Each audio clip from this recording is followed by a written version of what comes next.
दोस्तों, क्या आपको पता है कि 1975 तक सिक्किम इंडिया का पार्ट था ही नहीं। दरअसल 1947 में आजादी के वक्त सिक्किम पर चौगलाई वंश का राज था। वल्लभ भाई पटेल चाहते थे कि उसी वक्त सिक्किम को भारत का पार्ट बनाया जाए, पर जवाहरलाल नेहरू को लगता था कि इस मुंह से चाइना गुस्सा हो जाएगा, इसीलिए बीच का रास्ता निकाला गया। 1950 में भारत और सिक्किम के बीच एक एग्रीमेंट हुआ था, जिसके तहत सिक्किम को इंडिया का प्रोटेक्टर बनाया गया था। इसका मतलब ये था कि सिक्किम में राज तो वहाँ के राजा ही कर रहे थे, पर उसके डिफेंस और विदेश से जुड़े सारे मामलात को भारत सरकार देख रही थी। 1970 तक ऐसा ही चलता रहा, लेकिन फिर सिक्किम के राजा बदलाव की मांग करने लगे।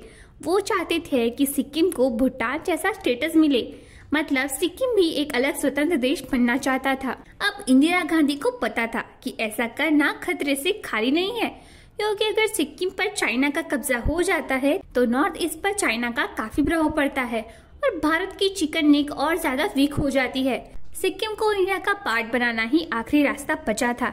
इसीलिए 1973 में इंदिरा गांधी ने इंडियन आर्मी को सिक्किम भेजा और गैंगटॉक शहर और वहाँ के राजभवन पर कब्जा कर लिया।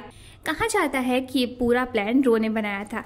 उसके बाद पूरे सिक्किम में एक वोट करवाया गया, जिसमें 97% वोटर्स ने इंडिया में मिलने के लिए हामी भरी और आखिरकार 1975 में 36वें कॉन्स्टिट्यूशनल अमेंडमेंट एक्ट के तहत सिक्किम को भारत के राज्य का दर्जा मिला और वो भारत का 22वां राज्य बना।